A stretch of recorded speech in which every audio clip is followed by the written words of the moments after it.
Hey guys, so I was actually working on a big video for the weekend when this popped up in my newsfeed. Was an Aces of Thunder update. So there's gonna be no face cam today, just to try to save some time.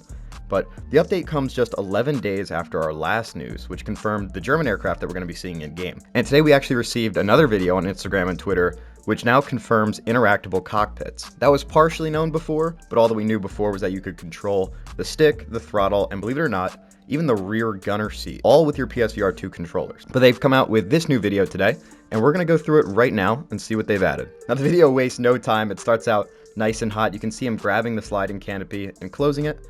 And I love this for two reasons. First off, the canopy, when you're flying like in War Thunder Sim, it adds a very dynamic trade-off to some dogfights. With it open, you can both hear where planes are and when they're firing at you. But the aircraft doesn't handle as well when that happens. Especially at higher speeds. Now, keeping it closed assures good handling, but with a trade-off in detection, meaning you can't hear as well. Now, personally, I like to fly with it open, and then close it once the fight actually starts and you need some of that handling. Moving on, this one's a bit harder to see, but he grabs this small knob lever on the left side, which is close to the pilot. But what is this? So the plane he's flying is a Yak 9T, meaning this knob does, well, my guy's too beefy to see. But if I look at some IL-2 Sturmovik clips, this is clearly the flap controls, so he's setting his flaps before takeoff. Now his hand goes back to the stick and then to the switch on the plane's dash. As you can clearly see, this is the landing gear control.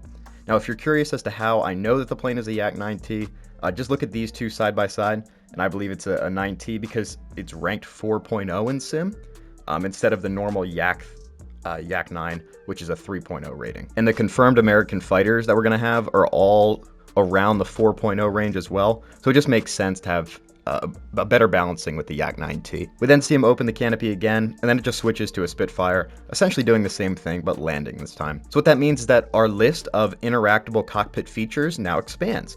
It goes from flight stick, throttle, and gunner seat, and adds flaps, landing gear, and canopy controls. And we also just confirmed the Yak 9T, which is cool. We didn't get that before. There is, in fact, even news about possible HOTAS support, which came with this update, written under the description on Instagram. That's where I would recommend you guys go follow them. Link is down in the description. But in order to keep things organized, I separated these two videos.